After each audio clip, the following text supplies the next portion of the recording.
हिंदुस्तान में कितने मुख्यमंत्री की हिम्मत है जो ये कहे कि मैं पद छोड़ना चाहता हूँ, पद मुझे नहीं छोड़ रहा, बताइए दीजिए। आप सचिन पायलट की तरफ इशारा कर रहे होंगे। जो भी सचिन पायलट साहब के जो हमारे सपोर्टर भी होंगे, उन सबके फैसलों में भागीदार बन रहा हूँ उनके पक्ष में। तो आप सोच रहे हो कितने स्मूथली फैसले हो रहे हैं। तकलीफ बीजेपी को होती है और किसी को नहीं होनी चाहिए। पद मुझे नहीं छोड़ रहा है। होटल में हम लोग 40 दिन रहे थे ना, जब हाईकमान के आदेश से हम लोग सब गिले शिकवे जो भी थे, एक फैसला हाईकमान ने कर दिया। तो मैं बाहर आया था, होटल से बाहर आया था, तो आप मेरे कई लोगों को शायद हो सकता है याद हो, पहला स्टेटमेंट मेरा मीडिया में था, फॉरगेट एंड फॉर, इन भावना से हम काम करेंगे। वो सब बातें हम भूल चुके हैं। हम सब एक होके इलेक्शन लड़ना चाहते हैं। सुनील, आप यूं ही बोल दीजिए, आवाज आती है। Sir, I just coming back because you say English इनसे कीजिए। नहीं भाई, I have to, मेरा हिंदी इतना अच्छा नहीं है, हम साउथ इंडिया से है। भी मोदी जी ने कह दिया राजस्थान में मैं अशोक गहलोत ईमानदार बनता, मैं उससे बड़ा ईमानदार हूँ। मैं कहना चाहूँगा वो फकीर बनता, मैं उससे बड़ा फकीर हूँ। मैंने जिंदगी में 1 इंच जमीन नहीं खरीदी, एक ग्राम सोना नहीं खरीदा, मैंने कोई प्रॉपर्टी नहीं बनाई। मेरी बेटी की शादी में कोई 90,000 का मेरे को लगता है मेरी वाइफ ने चेक दिलवाया होगा। तो मैं भी बड़ा फकीर हूँ उनसे, इसलिए वो कहना, इसलिए मैं जो कहना चाह रहा था आपको भूल गया हूँ। क्या घोड़ा चढ़ेंगे? हाँ, भूल, ऐसी बातें भूल जाता हूँ मैं। जो मांगते तो मेरे जुमला बन गया, बहुत फेमस जुमला राजस्थान में है, जो मैंने कहा, तुम मांगते मगर थक जाओगे, मैं देते देते नहीं थक। वो मैं नमस्कार, आज मैं आपके विशेष मकसद से मिल रहा हूँ कि मैं जो महसूस करता हूँ एक नागरिक भी, और शायद आप भी करते होंगे, कि देश में क्या हो रहा है, देश किस दिशा में जा रहा है कोई नहीं जानता, किस दिशा में जाएगा किसी को नहीं मालूम। ये अप्रोच डेमोक्रेसी के अंदर किसी पार्टी गवर्नमेंट हो उचित नहीं किया जा सकता। जिस प्रकार यूडीसी पे दबाव, ईडी, इनकम टैक्स, सीबीआई का दुरुपयोग, इवन कोड में करने लागू हो गया है, तब भी आप विपक्ष की पार्टियों पर रेड डलवा रहे हो बिना कोई लेखे के, बिना तैयारी के। इसका मतलब आप फायदा पहुंचा रहे हो उन लोगों को जो चाहते हैं सत्ता में बैठे। मैंने टाइम मांगा था डायरेक्टर ईडी से, डायरेक्टर सीबीआई से और चेयरमैन सीबीडीटी। जब राहुल गांधी जी को यहाँ पर 50 घंटे पूछताछ करी गई, पहले दिन ही टाइम मांगा मैंने सिर्फ। जब शुरुआत हुई थी तो मैं उचित नहीं है मैं जाके मिलूं उनसे, और पूरे देश को गर्व है सीबीआई पर, इनकम टैक्स डिपार्टमेंट और ईडी पर, जो अपने कानून का काम करी, प्रीमियर एजेंसी है देश की। ये जुडिशरी का इंपॉर्टेंस है, जुडिशरी के मामलों में उसी प्रकार से फाइनेंशियल मामलों के अंदर, इरेगुलरिटीज के अंदर, क्राइम के अंदर तीनों एजेंसियों की इंपॉर्टेंस, क्राइम के अंदर तीनों एजेंसियों की इंपॉर्टेंस खत्म होगी, क्रेडिबिलिटी कम होगी, तो नुकसान किसको है? देश को है। क्यों बनी एजेंसी? एजेंसी जिस मकसद से बनी है वो मकसद पूरा होगा तब देश का हित होगा। अगर क्रेडिबिलिटी कम हो जाएगी एजेंसियों की, जो सीबीआई की हो चुकी है, पहले हर सीबीआई का नाम लेता, कोई घटना दुर्घटना होती थी राज्यों में तो कहते सीबीआई को इंक्वायरी करवा दी और था सीबीआई का, अब शिफ्ट हो गया ईडी पर। ईडी का काम है फाइनेंशियल इरेगुलरिटी के ऊपर का। सुप्रीम कोर्ट में सुनवाई हो रही है, वहाँ जल्दी फैसला होना चाहिए। जो अधिकार दे दिए गए सीबीआई को अरेस्ट करने के, अटैच करने के, कुर्की करने के, उसके ऊपर बहस चल रही है, जहाँ तक मेरे को नॉलेज है, वो फैसला जल्दी होना चाहिए। उससे बहुत बड़ा नुकसान हो रहा है, लोग हैरेस हो रहे थे। क्यों? पहले इंडस्ट्रियलिस्ट बड़े बड़े होते थे और यहाँ बैंकों के अंदर और सब जगह अगर प्रूव हो जाती थी इरेगुलरिटीज तो ईडी घुसती थी वहाँ। अब पॉलिटिशियन में घुसने लग गई सब जगह। महाराष्ट्र के अंदर देख लीजिए, दिल्ली में देख लीजिए, राज्यों में देख लीजिए, छत्तीसगढ़ में देख लीजिए, जहाँ चुनाव आते हैं ईडी पहले पहुंचती। ये जो मैंने उस वक्त टाइम मांगा था तीनों से, मैं मिलना चाहता हूँ आपसे आकर। मैं एक राज्य का मुख्यमंत्री भी हूँ, 5.5 करोड़ की जनता से ज्यादा है, 4.5 करोड़ तो 7 करोड़ के लगभग आबादी है, उनको रिप्रेजेंट करता हूँ। मैं आगे बताना चाहता हूँ, आप एजेंसी की क्रेडिबिलिटी नीचे जा रही, जो नहीं जानी चाहिए। हम चाहते हैं कि आपकी विश्वसनीयता बनी रहे, बल्कि आगे और बढ़े। हम आपके साथ हैं। जहाँ फाइनेंशियल इरेगुलरिटी हो रही है, करप्शन हो रहा है, क्राइम हो रहा है, आप कड़ी से कड़ी कार्रवाई करो, तत्काल करो, जेल भेजो, अटैच करो प्रॉपर्टी, हम स्वागत करेंगे आप। पर जिस प्रकार से आप इशारों पर, दबाव पर, ये साफ जाहिर पूरा देश देख रहा है, तो गाँव तो भी चर्चा होने लगी, गाँव के अंदर भी कि ये क्या हो रहा है, गाँव में चर्चा होने लग गई। अब तो कह रही ईडी वाले खुद ही आके कहते हैं हम आधे घंटे बाद आने वाले हैं, आप थोड़ा देख लीजिए अपना। ये स्थिति बन गई है, जो मेरे पास रिपोर्ट आ रही है, जो बातें चलती रहती है, तो ये उचित नहीं है। मैं इस मौके, इस मंच से फिर मैं कहना चाहूंगा तीनों एजेंसियों के डायरेक्टर्स को, चेयरमैन को, कृपा करके तीनों एजेंसी के अधिकारी कंपटीशन एग्जाम देके आते हैं, चाहे आरपीएससी को हो चाहे वो यूपीएससी को हो, एग्जाम देके पास हो गया, एक प्रकार शपथ लेते हैं, कमिटमेंट होता है देश के लिए। इनका कमिटमेंट देश के प्रति होना चाहिए और किसी के प्रति नहीं होना। इनमें इतना साहस होना चाहिए मना करने का। हम दबाव में काम नहीं करेंगे, अब निष्पक्ष काम करें। अब जो स्थिति बन गई देश में, वो उसी प्रकार की बन गई है जैसे आपने देखा होगा। और मैंने आंकड़े देखे हैं कि 10 साल का शासन था यूपीए का। आंकड़े वैसे आपके पास होंगे, कोई नए आंकड़े नहीं है। 112 बार सिर्फ छापे डाले गए थे। आप तो बहुत सीनियर लोग बैठे हैं। और अब जो है 9 साल लगभग हो गए, 3010 छापे डाले। कहाँ तो 10 साल में 112 का, 9 साल के अंदर 3010 छापे। चार्जशीट पेश हुई है, उसमें 93% हुई। इसका मतलब जेन्युइन छापे डाले गए 93। अब है सिर्फ 888 जगह 4, मतलब सिर्फ 29%। तो आप सोच सकते हैं इतना बड़ा जो आपको अंतर महसूस हो रहा है वो चिंताजनक। इसका मतलब है कि 3000 छापे डाले गए हैं, उनमें क्या बीती होगी जिनको आप 800 के लगभग आप वहाँ पे चार्जशीट पेश कर छापे डाल दिया 9 साल हो, चार्जशीट पेश क्यों नहीं करवा? तो ये मैं इस रूम के अंदर आप सबको हाजिर नाजिर रख के ये कहना चाहूंगा, एजेंसियों पूरे देश की भावना है जो मैं, क्योंकि मैं भी अखबार पढ़ता हूँ, सोशल मीडिया देखता हूँ, टीवी देखता हूँ, और आजकल तो प्लेटफॉर्म पे डिस्कशन आते हैं आप लोगों के, अच्छे से अच्छे राइटर्स बैठते हैं, लेखक साहित्यकार बैठते हैं, जिन्होंने बंद है, देश देख रहा है बेबस है देश। आप मेरी भावना की कदर करना, मैं समझता हूँ, उम्मीद करता हूँ कदर करोगे। देश बेबस है, मणिपुर में जो हो रहा है पूरा मुल्क का एक हिस्सा है, वो अभिन्न अंग है, हम कहते हैं वो अभिन्न अंग है, तो उसकी तरफ कोई ध्यान दे रहा है? पूरा देश बेबस है, प्रधानमंत्री को फुर्सत नहीं है कहीं जाने के लिए। इतनी बड़ी घटना हो जाए वो मैं एक्सप्लेन नहीं करूंगा, आप सबको मालूम है सीएम ने क्या कहा, मीडिया ने क्या क्वेश्चन पूछे, सब मालूम है। तो क्या हो रहा है, कश्मीर में भूकंप आ गया एक बार, और वहाँ पे हम लोगों ने एक एनजीओ के माध्यम से, मैं मेरे मोमेंटो ऑप्शन करता हूँ, सुनामी के अंदर या गुजरात भूकंप के अंदर या कारगिल युद्ध के अंदर, तो जो मोमेंटो मिलते सीएम को हम ऑप्शन करके पैसा भेज देते। जब मैंने कश्मीर भूकंप के अंदर इकट्ठा करना शुरू किया, मैंने आर्टिकल पढ़ा, मैंने उसमें लिखा था कि पूरा देश कहता है हिंदुस्तान की कश्मीर हमारा अभिन्न अंग है। अब जब गुजरात भूकंप आया था तब तो लाखों हाथ खड़े मदद के लिए, वो हाथ नजर नहीं आते। मणिपुर दूर है जरा, वहाँ की चिल्लाहट, वहाँ की भावना वो यहाँ से पहुंचती, मीडिया तक भी नहीं पहुंच, मीडिया ने गायब कर रखा। तो आप सोच सकते हैं कि राहुल गांधी बार बार मोदी जी का, अडानी जी का नाम क्यों, मणिपुर नाम क्यों लेते हैं? क्या एक विपक्ष नेता का अधिकार नहीं है क्या वो अपनी बात कहे तो उसको रेस्पॉन्स करे? मुझे आप बता दीजिए, मेरे तो बहुत लंबा सा हो गया राजनीति में, कोई भी घटना दुर्घटना हो, विपक्ष बोलेगा उसका धर्म, उसी डेमोक्रेसी मजबूत हो। तो क्या सत्ता पक्ष का धर्म नहीं है क्या सत्ता पक्ष का उसको रेस्पॉन्ड करे? कुछ भी करो रेस्पॉन्ड। राजीव गांधी के वक्त में एक बार मीडिया को लेकर एक फैसला हो गया, आपने आवाज उठाई, राजीव गांधी वापस बोलेंगे, ये डेमोक्रेसी। अब तो ना वो मिलते हैं प्रधानमंत्री जी, आप ना आप इश्यू बना पाते हो, आप लोगों का कसूर नहीं, क्योंकि मीडिया के मालिक जो है उनको भी income tax, ED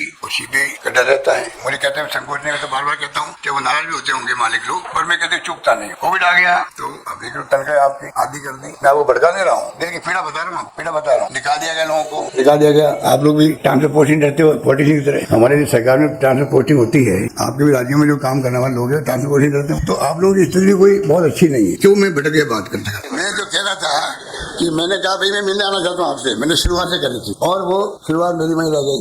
immediately appointment आ गई मेरे पास, मुझे बड़ी खुशी हुई, तो मैं जाकर अपनी बात कहूँगा, और मैं मीडिया को भी कह दिया भाई मैं जा रहा हूँ सीबीआई डायरेक्टर में, इनकम टैक्स सिविल और सिविल डायरेक्टर। जैसे मैंने मीडिया को कहा, फटाफट फोन आगे, नहीं अभी आप आना ही होते हैं, खुद मिलने का आकर के, अभी तो मैं उनका इंतजार कर रहा हूँ, अभी तक कब आएंगे मुझे पता है, आएंगे मैं चाय पिलाऊंगा, मुझे गपशप करूंगा, बताऊंगा कि मैं क्या फील करता हूँ। तो कहने का मतलब यह है कि आज मेरे सिर्फ आपको इतने, अब हमारे राजस्थान संजीवनी है, ऐसा मैं दे रहा हूँ आपको, संजीवनी नाम का एक घोटाला बहुत बड़ा राजस्थान, 2 जेल में बैठे हुए, गजेंद्र शेखावत का जो नाम है केंद्रीय मंत्री, वो उसमें शामिल है आरोप, उन्होंने मेरे खिलाफ डिफेंस केस कर रखा है दिल्ली, वो अलग बात। पर मैं पूछना चाहता हूँ, हमारी एसओजी ने FIU जो होता है फाइनेंशियल मिनिस्ट्री का फाइनेंशियल इरेगुलरिटी यूनिट, उनको 50 बार टेलीफोन किए, लिख के भेजा भाई आप हमारी इमदाद की फाइनेंशियल ट्रांजेक्शन विदेश के अंदर भी कोई कार्रवाई नहीं करी, एक बार जवाब दिया रुक गए। उसके बाद में ईडी जो है, ये ईडी का केस परफेक्ट बनता है, फाइनेंशियल ट्रांजेक्शन है, वो ईडी नहीं घुस रही, वहाँ नहीं घुस रही। ये जो स्थिति बन रही है देश के अंदर, मैं समझता हूँ, और मोदी जी तो एक एग्जाम्पल है क्लासिकल, देश के अंदर जो बोलते हैं वो देश सुनता हूँ, प्रधानमंत्री देश के अच्छा बोलते हैं, बोलने करा जानते हैं। तो मैंने सुना भोपाल के अंदर जाकर मध्य में बोले थे वो एनसीपी को लेकर, अजीत पवार को 70-80 करोड़ कर दे, पता नहीं करप्शन के चार्ज लगा दे। 2 दिन बाद ही एनसीपी के एक धड़ा मिल जाता है सरकार को, और क्लासिकल एग्जाम्पल मैंने इसलिए कहा आपको, अजीत पवार के नाम के जो नेता हैं जिनके सबसे चार्ज वहां पर थे, उनको वो पोर्टफोलियो दिया जाता है, पोर्टफोलियो उनका नाम होता है विद फाइनेंस पोर्टफोलियो। आप सोच सकते फाइनेंस पोर्टफोलियो देने के क्या मैंने आरोप लगाया, एग्जाम्पल आपके बारे में मेरे ज्यादा होंगे कि आरोप लगते हैं। आप ज्वाइन कर लीजिए बीजेपी को तो आप वॉशिंग मशीन से बिल्कुल जुड़ जाते हैं पूरे देश के अंदर बना। तो ये जो मैं समझता हूँ कि जनता का विश्वास एजेंसी बना रहे, ये मेरी चिंता ये है, इसलिए मैं सब क्यों बोल रहा हूँ, आम जनता का विश्वास इन एजेंसी बना रहना चाहिए, आम जनता का विश्वास जुडिशरी बना रहना चाहिए, तभी लोकतंत्र बचेगा देश के अंदर, ये मेरा मान। तो मैंने कह दिया आपको कि जो मॉडल कोड करने लगा है, उसके बाद में भी आप छापेमारी करवा रहे हो तो आप उनका पक्ष कर रहे हो, इंडिया को आगे आना चाहिए। जब वो कलेक्टर एसपी को बदल सकता है, उनको डाउट भी होता है ये एसपी कलेक्टर जो है एंगुलेटी वाले हैं या इन्होंने काम ढंग से नहीं किया है, तो आप छापे रुपये अभी, ये कोई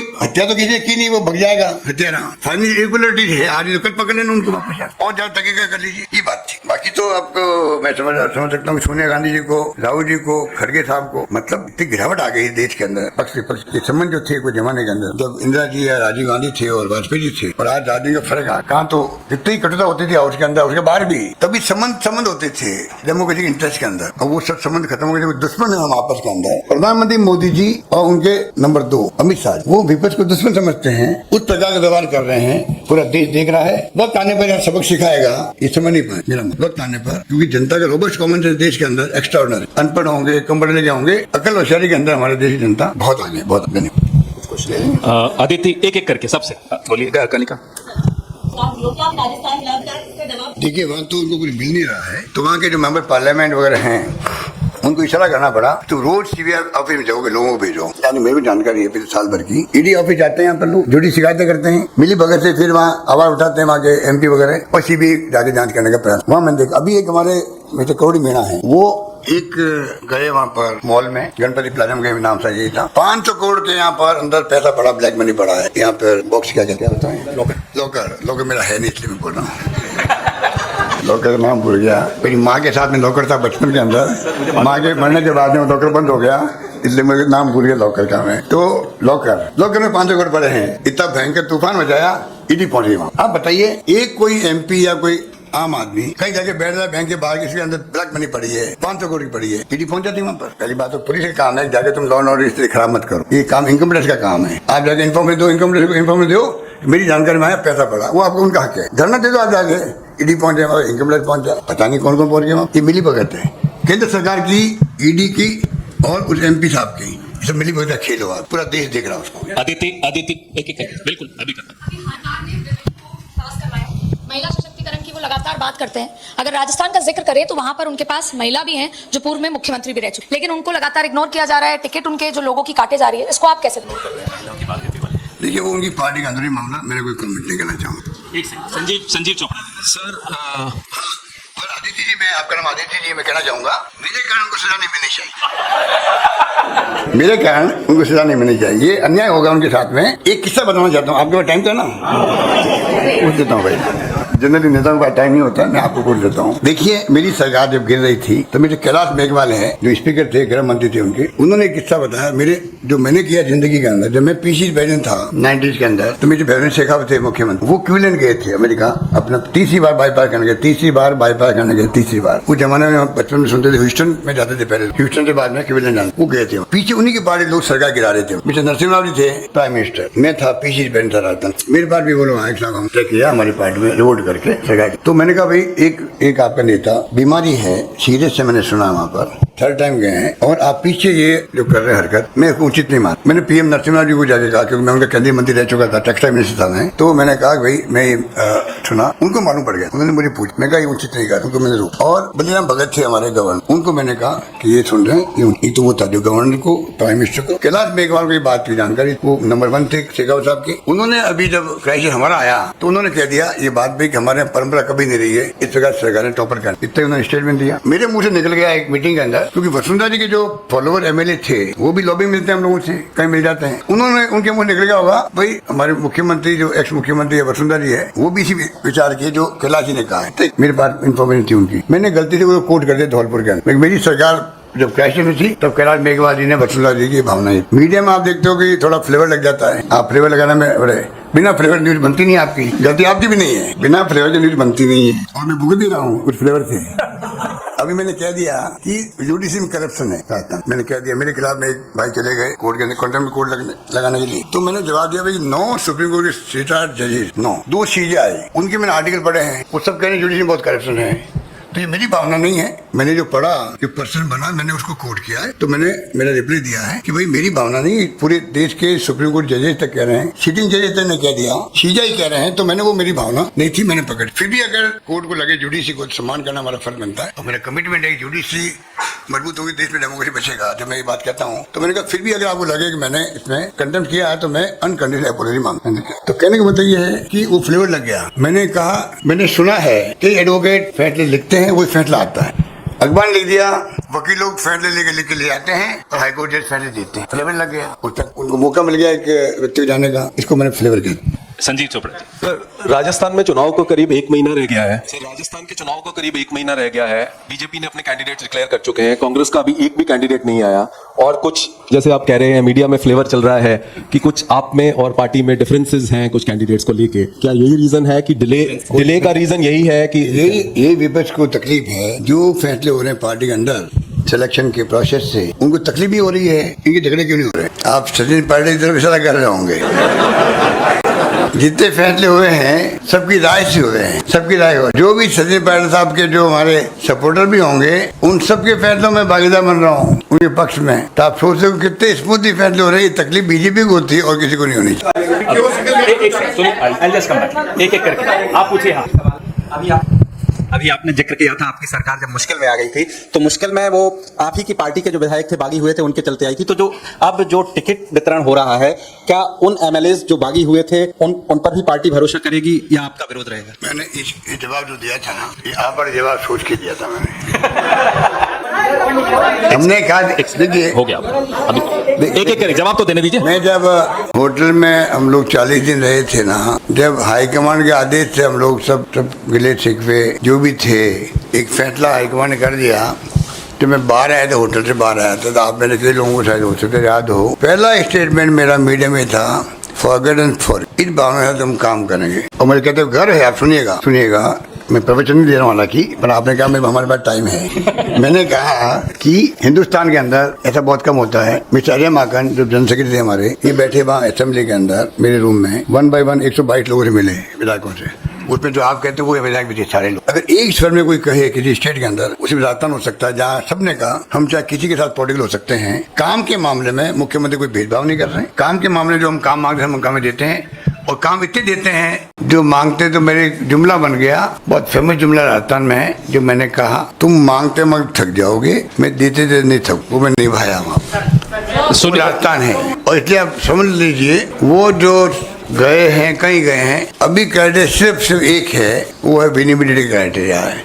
वो सब बातें हम भूल चुके हैं। हम सब एक होके इलेक्शन लड़ना चाहते हैं। सुनील आप यूं ही बोल दीजिए, आवाज आ Sir, I just, coming back because you say... English इनसे कीजिए। नहीं, I have to... मेरा हिंदी इतना अच्छा नहीं है, हम साउथ इंडिया से है, फिर भी मैं कोशिश करूंगा। आप बोल रहे हैं हिंदी अच्छी बोलते, मैं जानता हूँ 25 साल आपको। सर ये आप बोलता है फॉरगिव एंड फॉरगेट, पर सच्चाई ये है कि जो आपका चुनाव जो हो रहा है, there is still no, you have gone with a single name with the screening committee, there are lot of problems in the finalisation of candidates. Ultimately you have been publicly fighting with Sachin Pilot and others. Sachin Pilot wants your supporters not to be given tickets. The other side, Mr. Gehlot is not wanting Sachin Pilot's supporters not to be given. Can you win this election with this kind of fighting that is taking place and public fighting that has carried on? And you said forgive and forget, but you also called somebody a traitor. So how do you go forward with that? आपने गदर का आप फिर question कर दिया। मैंने ये तो कहा आपको कि हम सब एकजुट हैं, हम तो एकजुट हैं। जब उनके साथ लोग गए थे, उनके टिकट सब क्लियर हो रहे हैं करीब करीब। उससे बड़ा उदाहरण क्या मैं दे सकता हूँ आपको? एक टिकट पे भी मैंने ऑब्जर्वेशन नहीं किया हो मीटिंग के अंदर, कुछ अंदाज कर लीजिए कितनी प्रकार की हमारी कितनी प्यार मोहब्बत आपस के अंदर है। एक सेकंड, अब एक सेकंड, अगर ये भी सवाल अलग अलग तरीके से दोहराएंगे तो फिर प्रेस वार्ता खत्म करें। नहीं, कुछ और सवाल है तो फिर आप पूछिए इनको माइक दें।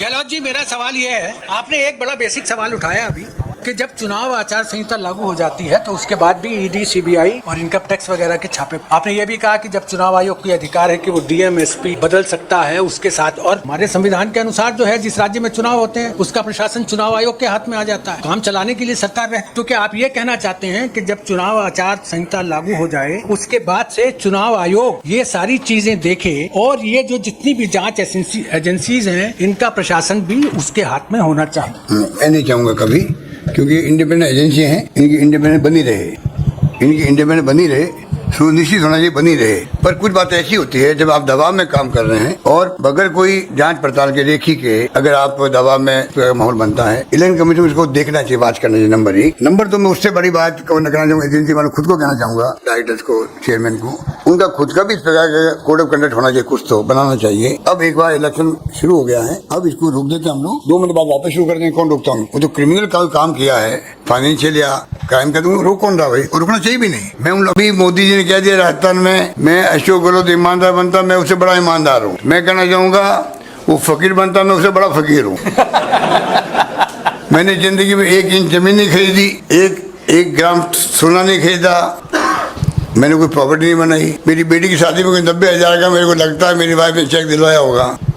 तो मैं भी बड़ा फकीर हूं उनसे, इसलिए वो दावा नहीं कर सकते कुछ भी। उनको चाहिए ईडी इनकम टैक्स को रोके, उनको चाहिए प्राइम मिनिस्टर को चाहिए। प्राइम मिनिस्टर को अगर उनमें ईमानदारी है तो पीएम को इंटरवेंट करना चाहिए। अगर गृह मंत्री नहीं मान रहा है तो गृह मंत्री बात किसी की मानेगा भी नहीं। अगर मानेगा तो सिर्फ एक आदमी मानेगा, वो है नरेंद्र मोदी जी का नाम। मानना चाहिए, करना चाहिए। बहुत गलत काम कर रहे हैं और देश उनको माफ नहीं करेगा। मौसमी गहलोत साहब, आपको जादूगर बुलाया जाता है, सियासी जादूगर। तो ये बताइए, अगर कांग्रेस की सरकार आती है, आपकी सरकार आती है राजस्थान में, तो क्या अशोक गहलोत दोबारा घोड़ा चढ़ेंगे या फिर राजस्थान से रुख मुंह मोड़ के दिल्ली की ओर आएंगे? टायर या रिटायर होने वाले अशोक गहलोत या नहीं होने वाले? देखिए मौसमी जी, आप मुझसे बेंगलुरु में बहुत गपशप कर चुकी हो। जब मैं वहाँ ऑब्जर्वर था पिछले चुनाव के बाद में, तो मैं आपको उस लिहाज से जानता हूँ, ठीक है। आपने क्वेश्चन पूछा है, उसका जवाब ये है, पता नहीं मुझे यहाँ देना चाहिए तो क्योंकि फ्रेंडली माहौल है, इसलिए मैं कुछ भी कह सकता हूँ और मुझे माफ करेंगे आप सब, ठीक है। कि मुझे सोनिया गांधी ने चूज किया है। सोनिया गांधी जी के अध्यक्ष बनने के बाद में पहला निर्णय उन्होंने किया है देश के अंदर, वो किया अशोक गहलोत मुख्यमंत्री बने। उन्होंने सोच समझ के मेरी परफॉर्मेंस देख के पीसी प्रेसिडेंट में, उस वक्त पीसी प्रेसिडेंट था, मैं उम्मीदवार नहीं था मुख्यमंत्री पद, और कांग्रेस में उम्मीदवार नहीं बनना ज्यादा बेहतर रहता है। जो उम्मीदवार होता है वो कभी मुख्यमंत्री बनता नहीं है। तो उन्होंने जो है मुझे सेलेक्ट किया और मैं मुख्यमंत्री बना। हार गया, खूब कैंपेन किया सोनिया गांधी जी ने, अकाल सूखे के अंदर खूब दौरे किए, तभी चुनाव हार। कई कारण है, वो कारण मैं अभी नहीं जाएंगे। फिर वापस मुझे मौका दिया एआईसीसी के अंदर, फिर वापस बेटा मुझे मुख्यमंत्री बना, फिर चुनाव हार गए और हार बुरी तरह से हुई हमारी। 21 पे आ गए तो मोदी जी आए, प्राइम मिनिस्टर बनने का माहौल बना इनको बनाया चेहरा बीजेपी ने, आरएसएस ने। पहले कैबिनेट कमेटी चेयरमैन मार्च 8 के अंदर और सितंबर में बना दिया 8 के अंदर ये प्राइम मिनिस्टर उम्मीदवार, नहीं सॉरी 12 के अंदर, 12-13 के अंदर, ठीक है ना, 12 के अंदर, 13 के अंदर, 13 के बना दिया। और वो उस वक्त माहौल ऐसा बना कि दिल्ली में हम लोग चुनाव हार गए, बेटा हमारे साथी।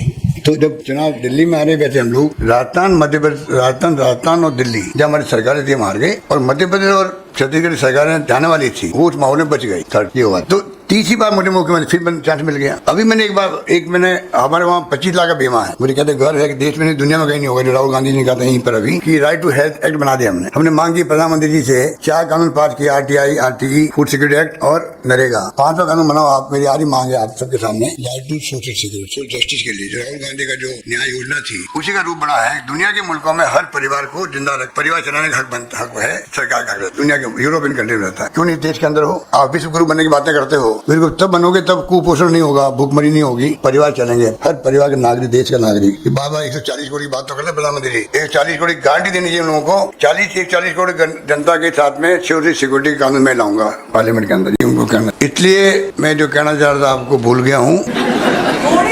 क्या घोड़ा चढ़ेंगे? हाँ, भूल, ऐसी बातें भूल जाता हूँ मैं।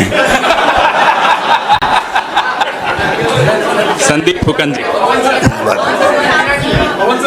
बस बोलने दीजिए पूरी बात है।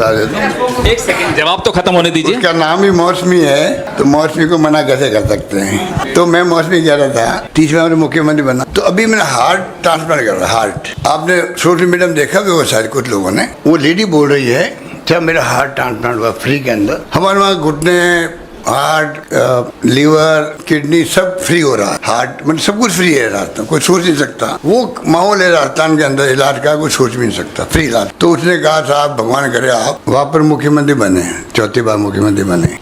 तो मैंने उनको कह दिया सुनो भाई माता जी, आप जो है आप बताइए, आपका हार्ट ट्रांसप्लांट हो गया, मैं मुख्यमंत्री पद छोड़ना चाहता हूँ, पर ये पद मुझे नहीं छोड़ रहा है। अब तुम समझ जाओ कितनी हिंदुस्तान में कितने मुख्यमंत्री की हिम्मत है तो ये कहे कि मैं पद छोड़ना चाहता हूँ, पद मुझे नहीं छोड़ रहा। बताइए कितने मुख्यमंत्री है इतिहास में, कभी किसी ने कहा क्या? मैं कह रहा हूँ मैं छोड़ना चाहता हूँ, आज ही कह रहा हूँ छोड़ना चाहता हूँ, ये पद मुझे नहीं छोड़ रहा है और साथ छोड़ेगा भी नहीं। 2-3 और ले लें सर। संदीप फुकन जी,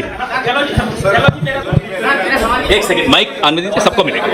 गहलोत साहब ने कहा भी उनके पास समय है, सबके सवाल ले रहे हैं। संदीप फुकन जी को दीजिए। सर अभी आपने कहा कि जो पायलट साहब के ऐसे नहीं बोले, मैं पीछे बोल रहा हूँ। मैंने आपको मौसमी जी खाली मजाक बात सुनी, मैंने कहा मजाक के अंदर कि मेरा मतलब पद छोड़ने का मतलब ये है, छोड़ना नहीं, छोड़ नहीं रहा है कि मुझ पे इतना विश्वास हाईकमान ने किया है। रेयर होता है देश के अंदर, कुछ तो कारण होंगे, कुछ कारण होंगे कि सोनिया गांधी, राहुल गांधी, प्रियंका गांधी मुझ पर विश्वास कर रही है, जो एक फैमिली है जो कांग्रेस को एकजुट रखे हुए हैं। कुछ तो कारण हो गए भाई कि मुझे क्यों बनने का मौका मिला है, कुछ तो कारण होंगे। तीसरी बार इतनी मैंने कहा कि मेरे लिए अभी जो है देश में जो हालात बन रहे हैं, जिसके लिए राहुल गांधी संघर्ष कर रहा है, राहुल गांधी एक मन लेता है जो मुकाबला करें नरेंद्र मोदी जी का। तो हमारा फर्ज बनता है कि हम जो है कोई पद की बात करने बजाय उनके हाथ मजबूत करें। देश हित के अंदर देश बचना चाहिए, ये मेरी प्रायोरिटी है। अब उसके अंदर कोई पार्टी फैसला करती है वो हमें सबको मंजूर होता है, मेरी भावना ये थी। सर अभी आपने कहा कि फॉरगेट एंड फॉरगिव, इधर आपके सामने सॉरी, हाँ, तो आपने अभी कहा कि फॉरगेट एंड फॉरगिव का अप्रोच लेके आप चल रहे हैं, और जो सचिन पायलट के समर्थक है, अभी आपने कहा कि लगभग उनके टिकट्स भी क्लियर हो रहे हैं। तो अभी हाल ही में हिंदू को आपके प्रदेश अध्यक्ष ने कहा लगभग 30% टिकट काटे जाएंगे। तो जो काटे जाएंगे किस वजह से काटे जाएंगे? नॉन परफॉर्मेंस, एलिगेशन, और कितनी प्रतिशत आपके हिसाब से कितने टिकट्स काटे जाएंगे जो सिटिंग एमएलए से? देखिए, मैंने अभी एक सवाल के जवाब में कहा था, ये बात हकीकत है। जो आप दिल्ली के लोग बैठे हैं या देश के अंदर, 3 बातें अभी चल रही। नंबर 1, शानदार योजनाएं राजस्थान लागू हुई है, परफॉर्मेंस शानदार सरकार की। नो एंटी इनकम्बेंसी, ये भी बहुत रेयर होता है, थोड़ी बहुत तो एंटी इनकम्बेंसी हो ही जाती है सरकारों के अंदर, चाहे कितनी अच्छी सरकार काम करे। ये शायद संभवतया हमारी गवर्नमेंट, मुझे गर्व होना चाहिए कहते हुए कि आप लोग कहते हो या आम लोग कहते हैं कि कोई इनकम्बेंसी एंटी इनकम्बेंसी है ही नहीं राजस्थान के, बहुत बड़ी बात है। नंबर 1। नंबर 2, सीएम के खिलाफ में कोई आरोप नहीं है, ओके हैं, ठीक है। नंबर 3 कि एमएलए के खिलाफ में जो है 4 करप्शन के भी हैं, और मतलब उनके खिलाफ में एंटी इनकम्बेंसी है। ये है, लोग उम्मीद करते हैं बहुत टिकट कटेंगे, टिकट तब करते हैं जब उसका विकल्प होगा। नंबर 1। नंबर 2, ये विपक्ष का काम है माहौल बनाना, पर्सन बनाना, कोई करप्शन बहुत हुआ है एमएलए के ऊपर, इसलिए एंटी इनकम्बेंसी लागू होती है। मैंने एक बात कही, जब सरकार बदलने का जो ये बीजेपी ने जो नया मॉडल अपनाया है देश के अंदर, खतरनाक माहौल है, वो खतरनाक मॉडल है। चुनी सरकारों को आप हॉस्टेलिंग करके आप उनको गिरा रहे हो। मणिपुर, गोवा के अलावा अरुणाचल प्रदेश, उत्तराखंड, क्या नहीं हुआ। अरुणाचल प्रदेश का तो एक एक्स मुख्यमंत्री सुसाइड करना पड़ा उसको। क्या बात करो आप लोग, ये तो सब इतना बड़ा देश है, बातें दब जाती है, बातें दब जाती है। अगर कोई रोंगटे खड़े कर देती बातें वो याद आती तब, ठीक है ना। आप बताइए क्या नहीं हुआ है।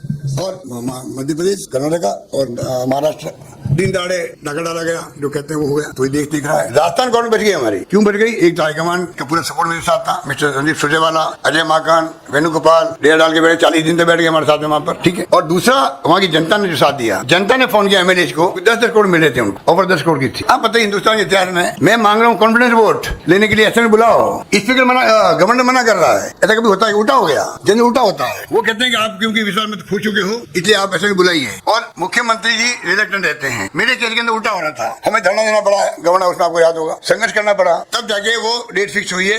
ऐसे बुलाने की विश्वास मत मैं ले रहा हूँ, और मुझे बुलाने जा रहा है। जब डेट फिक्स हो गई तो रेट बढ़ गई 10, 20, 30, 40, ठीक है। और ये हकीकत है, जो मध्य प्रदेश के अंदर, कर्नाटक में, और आपका 50 एमपी चले गए आपके महाराष्ट्र के अंदर, सबके ऊपर ईडी फीडी के छापे डाले जा रहे थे। कोई 50 करोड़ की बात करे, कोई 35 करोड़ की बात करता हूँ आप, ठीक है। तो ये स्थिति, तो मैं ये कहा, जब मेरे एमएलए को ऑफर था पैसा 10 करोड़ में, पहली किस्त, और टच एंड गो था वो, ऐसा नहीं कि मैं कोई 20-25 लोगों लेके बैठा वहाँ पे एक्स्ट्रा, टच एंड गो का खेल था। तब भी 40 दिन तक उन्होंने साथ नहीं पाया। पब्लिक ने कहा फोन कर करके, हमारे एमएलए साहब आपको 6 महीने रहना पड़ेगा होटल के अंदर, ये सरकार गिरनी नहीं चाहिए, जिसका मुख्यमंत्री अशोक गहलोत थे वहाँ। ये अगर कहे जनता उनको एमएलए को, मुझे कहते थे सभी फोन आ रहे कार्यकर्ताओं से, उस माहौल में मैंने सरकार बचाई। तो मैंने कहा मेरी चर्चा देश भर में पहली बार उस रूप में हुई है, तो इसलिए हुई है कि बाकी सरकार गिर गई और राजस्थान सरकार ने बचा ली है, ठीक है। तो मैंने कहा करप्ट होते हैं एमएलए हमारे, तो 10 करोड़ रुपए बहुत होता भाई, 10 करोड़ रुपए किसको क्यों मना करते? फिर वही कहीं नहीं थी बाहर निकलने के लिए, बाहर निकलते हमारी सरकार गिर गई, तो सरकार नहीं गिरी हमारी, तो कैसे मालूम करप्ट लोग थे, ये मैंने कहा।